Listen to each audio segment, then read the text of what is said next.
Hello दोस्तों, मेरा channel में आपका स्वागत है। आज के करंट अफेयर के क्लास में 20 क्वेश्चन का एमसीक्यू का प्रैक्टिस करेंगे।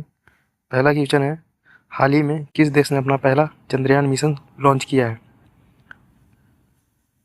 इसका पहला ऑप्शन है जापान, दूसरा ऑप्शन है अमेरिका, तीसरा ऑप्शन है दक्षिण कोरिया, चौथा ऑप्शन है रूस। तो इसका आंसर होगा ऑप्शन नंबर सी, दक्षिण कोरिया। इसने पहली बार अपना चंद्रयान भेजा है। इसका जो पहला ऑप्शन है जापान, इसने पहले भी बहुत बार चंद्र मिशन भेज चुका है। अमेरिका जो है अभी नासा का आर्टेमिस प्रोग्राम चला रहा है। और रूस, इसने पहले लूना मिशन कर चुका है। क्वेश्चन नंबर 2 देखेंगे, 23 अगस्त 2025 को किस राज्य सरकार ने ग्रीन मोबिलिटी पॉलिसी की घोषणा की है? इसका पहला ऑप्शन है महाराष्ट्र, दूसरा ऑप्शन है दिल्ली, तीसरा ऑप्शन है उत्तर प्रदेश, चौथा ऑप्शन है गुजरात। तो इसका आंसर होगा दिल्ली। पहला ऑप्शन देखेंगे महाराष्ट्र, यह इलेक्ट्रिकल व्हीकल्स को बढ़ावा दे रहा है। दिल्ली जो है नई पॉलिसी लाकर प्रदूषण कम करने की कोशिश कर रहा है ग्रीन मोबिलिटी पॉलिसी के तहत। तीसरा ऑप्शन है उत्तर प्रदेश, यह है इलेक्ट्रॉनिक व्हीकल चार्जिंग स्टेशन योजना चला रहा है। और चौथा जो गुजरात है वो ग्रीन एनर्जी में निवेश बढ़ा रहा है अपना। क्वेश्चन नंबर 3 देखेंगे, किस भारतीय खिलाड़ी ने विश्व एथलेटिक्स चैंपियनशिप 2025 में स्वर्ण पदक जीता है? पहला ऑप्शन है नीरज चोपड़ा, दूसरा ऑप्शन है प्रज्वल चौहान, तीसरा ऑप्शन है मीराबाई चानू, चौथा ऑप्शन है हिमा दास। तो इसका आंसर होगा पहला नीरज चोपड़ा। जैवलिन थ्रो में गोल्ड मेडल इनको मिला है। दूसरा ऑप्शन जो प्रज्वल चौहान है, यह उभरते हुए धावक हैं अभी। तीसरा option Mirabai Chanu, weight lifting में प्रसिद्ध है ये। हिमा दास जो है स्प्रिंट में जानी जाती है।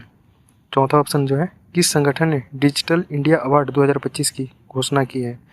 पहला ऑप्शन है नीति आयोग, दूसरा ऑप्शन है सूचना एवं प्रसारण मंत्रालय, तीसरा ऑप्शन है इलेक्ट्रॉनिक्स और आईटी मंत्रालय, चौथा ऑप्शन है गृह मंत्रालय। तो नीति आयोग जो है वो नीति निर्माण संस्था है। सूचना एवं प्रसारण मंत्रालय मीडिया से जुड़ा हुआ है। इलेक्ट्रॉनिक्स और आईटी मंत्रालय इसका आंसर होगा जो डिजिटल इंडिया को संभालता है। चौथा ऑप्शन जो गृह मंत्रालय और सुरक्षा से जुड़ा हुआ है। क्वेश्चन नंबर 5 देखेंगे, 23 अगस्त को किस देश में ब्रिक्स शिखर सम्मेलन 2025 आयोजित हुआ? इसका पहला ऑप्शन है भारत, यह पहले भी कई बार कर चुका है। ब्राज़ील जो है 2019 में होस्ट किया था, चीन 2017 में किया था, रूस 2025 समिट का मेजबान है। तो इसका आंसर रूस हो जाएगा।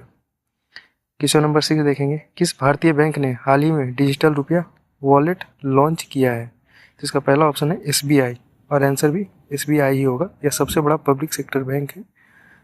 पीएनबी डिजिटल योजनाओं में पीछे है थोड़ा। आईसीआईसीआई प्राइवेट बैंक है और एचडीएफसी भी प्राइवेट बैंक है। क्वेश्चन नंबर 7, किस राज्य ने 23 अगस्त को स्टार्टअप हब पोर्टल लॉन्च किया है?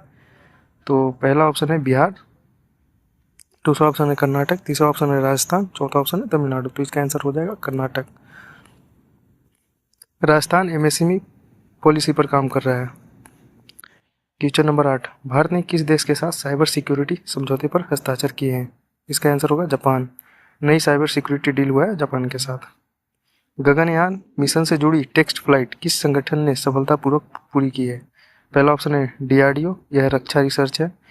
दूसरा ऑप्शन है एचएएल, यह एयरक्राफ्ट बनाता है। तीसरा ऑप्शन है इसरो, अंतरिक्ष मिशन को इसरो ही संभालता है। चौथा ऑप्शन भारत है जो कि परमाणु रिसर्च सेंटर है। किस राज्य ने हाल ही में कृषक समृद्धि योजना 2025 शुरू की है? पहला ऑप्शन है उत्तराखंड, यह हर्बल खेती को बढ़ावा दे रहा है।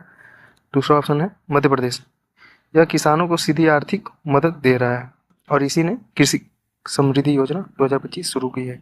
तीसरा ऑप्शन जो छत्तीसगढ़ है, यह धान बोनस योजना चला रही है। और झारखंड जो है यह फसल बीमा पर ध्यान दे रही है। क्वेश्चन नंबर 11, भारत सरकार ने किसे राष्ट्रीय शिक्षा पुरस्कार 2025 से सम्मानित किया है? पहला ऑप्शन जो है डॉक्टर रमेश पोखरियाल, यह पूर्व शिक्षा मंत्री थे। दूसरा ऑप्शन प्रोफेसर आनंद कुमार, यह सुपर 30 के संस्थापक है और इन्हें राष्ट्रीय सुरक्षा पुरस्कार 2025 से सम्मानित किया गया है। तीसरा ऑप्शन जो था doctor APJ Abdul Kalam foundation, यह प्रेरणादायक संगठन है। चौथा जो है प्रोफेसर गीता गोपीनाथ, ये आईएमएफ की प्रमुख अर्थशास्त्री है। क्वेश्चन नंबर 12, किस देश ने विश्व ऊर्जा शिखर सम्मेलन 2025 की मेजबानी की? पहला ऑप्शन यूएई, दूसरा ऑप्शन सऊदी अरब, तीसरा ऑप्शन जर्मनी, चौथा ऑप्शन ऑस्ट्रेलिया। तो इसका आंसर होगा पहला यूएई, अबू धाबी में सम्मेलन आयोजित किया था। दूसरा ऑप्शन जो सऊदी अरब है, यह तेल उत्पादन के लिए प्रसिद्ध है। तीसरा ऑप्शन जो है जर्मनी, यह ग्रीन एनर्जी लीडर है। और चौथा ऑप्शन ऑस्ट्रेलिया, यह कोयले का निर्यातक है। क्वेश्चन नंबर 13 देखेंगे, किस भारतीय क्रिकेटर को ICC player of the month अगस्त 2025 चुना गया? पहला ऑप्शन विराट कोहली, दूसरा ऑप्शन रोहित शर्मा, तीसरा ऑप्शन शुभमन गिल, चौथा ऑप्शन जसप्रीत बुमराह। तो क्वेश्चन नंबर 13 का आंसर हो जाएगा शुभमन गिल। इनको लगातार अच्छा प्रदर्शन करने के लिए ICC player of the month अगस्त 2025 चुना गया है। क्वेश्चन नंबर 14, हाल ही में किसे मिस वर्ल्ड 2025 का ताज पहनाया गया? पहला आयशा खान, दूसरा सोफिया अली, तीसरा एलेना मार्टिनेज, चौथा किम हाना। तो इसका आंसर होगा एलेना मार्टिनेज, स्पेन की है, मिस वर्ल्ड 2025 इन्हें मिला गया है। क्वेश्चन नंबर 15 देखेंगे, किस राज्य ने हाल ही में ड्रोन डिलीवरी पॉलिसी लागू की है? तो इसका पहला ऑप्शन है हरियाणा, दूसरा ऑप्शन है आंध्र प्रदेश, तीसरा ऑप्शन है तेलंगाना, चौथा ऑप्शन है उड़ीसा। तो इसका आंसर हो जाएगा option number C Telangana. Medical delivery के लिए पॉलिसी इसी ने स्टार्ट किया है।